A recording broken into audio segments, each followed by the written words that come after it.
Dito po makikita po natin yung dalawang slides na nagpapakita po ng matrix kung paano po ginamit ang 2022 and 2023 OVP and DepEd confidential funds na na-release, in-encash at niliquidate ng Vice President at SDOs. Indicate other signatories to the DV's checks, LRs and ARs and their relationship to the VP.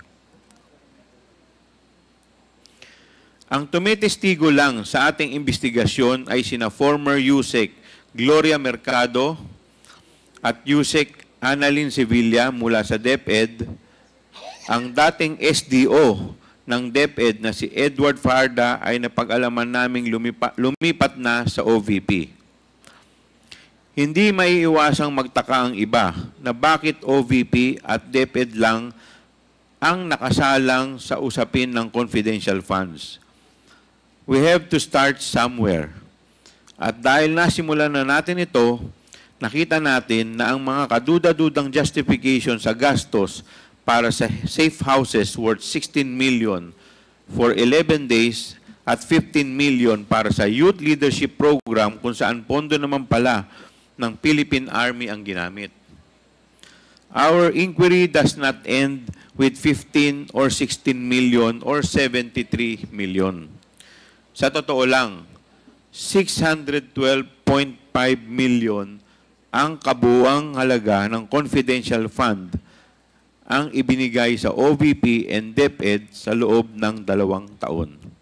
Dito po makikita po natin ang graph showing disbursement to OVP and DepEd totaling 612.5 million. Nasaan na ngayon ang 612.5 million? Sino ang gumastos nito at para saan ito ginastos? Dahil dinisalaw ng COA ang 73 million confidential funds ng OVP, ating siniyasat kung bakit ito nangyari, saan napunta, at paano ito ginamit. Ngunit kung susumahin ang lahat ng confidential funds ng OVP at DepEd, ito ay abot sa higit kalahating bilyong piso o 612.5 million. Base sa salaysay ng mga testigo at mga dokumentong nakalap, lumalabas na pawang hindi ka panipaniwala, haka-haka o gawa-gawa lamang ang mga proyekto at programang pinaglaanan at ginastusan ng confidential funds. Kumbaga, bogus, dahil hindi may paliwanag kung saan ito talaga napunta. Sa mga nakaraang 3 pagdinig ay natuklasan natin ang mga sumusunod. Una, para po sa taong 2022, kasama sa 125 million confidential funds ng OVP na ginastos, sa loob lang ng 11 araw, ang 16 million nito ay ginastos para sa upa at maintenance ng 34 safe houses. Sa 16 million na ito, makikitang may isang safe house na ginastusan ng 1 milyon base sa mga acknowledgement receipt para lamang sa 4 na araw. Lumalabas na 250,000 per day ang upa at maintenance nito. Marahil kahit mag-check-in ka pa sa pinakamahal na hotel dito sa bansa ay hindi aabot ng ganitong kalaki ang iyong bill. Para sa taong 2023, the OVP spent confidential funds amounting to 125 million for the first 3 quarters, or a total of 375 million. The OVP spent for safe houses alone 16 million in the first quarter, 16 million in the second quarter, and 5 million in the third quarter.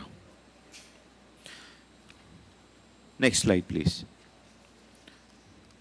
Dito po makikita po natin emphasizing the amount spent for safe houses in relation to the months it supposedly covered. Talaga bang kinakailangan nila yung mga safe houses na to? Legitimate po ba yung paggastos nila dito? bakit kaya hindi na sila gumastos para sa safe house sa buong taon ng 2023? Pangalawa, aside from the anomalous and unreasonable amounts paid for the safe houses, for the other expenses po na ginamitan ng confidential fund ay may similar pattern. Hindi reasonable ang halaga at mas malala ay umabot ng 612.5 million ang gastos na suportado lamang ng acknowledgement receipts with only basic details which can be easily fake. Pangatlo, napag-alaman din natin na ang certifications mula sa infantry battalions ng Philippine Army ay ginamit upang palabasing may natanggap na mahigit 15 million ng confidential funds ang Army mula sa DepEd. Subalit, mariing pinabulaanan ito ng mga mismong pumirma sa mga certifications. Hindi rin alam ng ating mga sundalo na ang kanilang certifications ay gagamitin ng DepEd upang suportahan ang paggasta sa kanilang confidential funds. Sana ba talaga ginastos at napunta ang pera kung hindi naman pala ito ginastos para sa Philippine Army? In Audit Observation Memorandum number 2024-015 dated February 1, 2024, first AOM, the COA flagged the report. Payment of rewards to the informers in the amount of 7,509,000 in the first quarter of 2023 and 8,031,000 in the second quarter of 2023 because these expenditures were not supported with required documents. In sum, this amounts to 15,540,000 of public funds. Walang ebidensya kung saan ginastos at walang konkretong pagpapatunay na ito ay pinamigay bilang kantimpala sa mga taong nakapagbigay ng mahalaga at makatotohanang impormasyon maprotektahan ang ating mga kabataang estudyante. Sa nakaraang pagdinig at nagmula kay Atty. Powa utos kay Yusek Mempin upang humingi ng katibayang maibibigay sa COA upang patotohanan ang paggasto sa confidential funds. Si Yusek Mempin naman, na dating commander ng Task Force Davao, ang humagilap ng certifications at ginamit na nga ito ni Atty. Powa sa pagsagot sa first AOM ng COA. Sinabi ni VP Duterte sa kanyang letter dated April 17, 2024, first AOM response na hinanda ni COS Powa, the 15,540,000 was used for financial rewards given to informers for leads and or integral information received, which supposedly allowed the DepEd to formulate narrowly targeted programs, information campaigns, and intervention against recruitment, violent extremism, and other criminal activities in specifically identified communities. Pinapalabas sa sulat na kabilang sa mga programang kanilang finormulate ay ang Youth Leadership Summit o YLS, and Information Education Campaign, IECS. Ngunit ito ay tahasang pinabulaanan ng mga AFP officers na pumirma sa mga certifications na hiningi ni Yusek Mempin. Pang-apat, lahat ng mga testigong humarap sa kamera ay nagsabing hindi nila alam nasaan ang pera at saan pumunta ang pera. As stated by Atty. Powa, when it comes to confidential funds, only two persons can answer the question, the VP herself and the Special Disbursing Officer, Mr. Edward D. Fajarda. Subalit, wala na si Mr. Fajarda sa DepEd. Siya ay nasa OVP na at kabilang sa mga tumatangging humarap sa ating pagdinig.